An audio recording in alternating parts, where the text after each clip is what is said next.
Hi, it's Sylvia here with Vintage Kitchen Vixen, where I share tips for simple living, creating memorable gatherings, and creating wholesome and traditional recipes.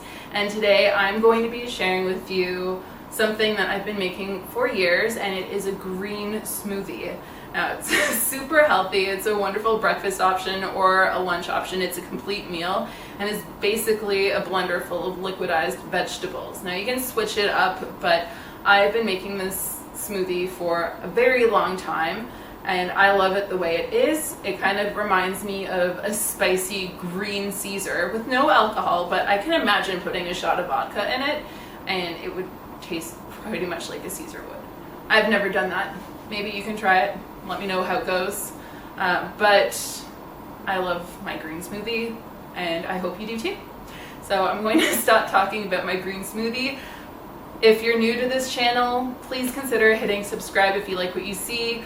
Hit the thumbs up, leave a comment, and share with somebody who has a blender and needs more greens in their life. Remember to make fiber your friend.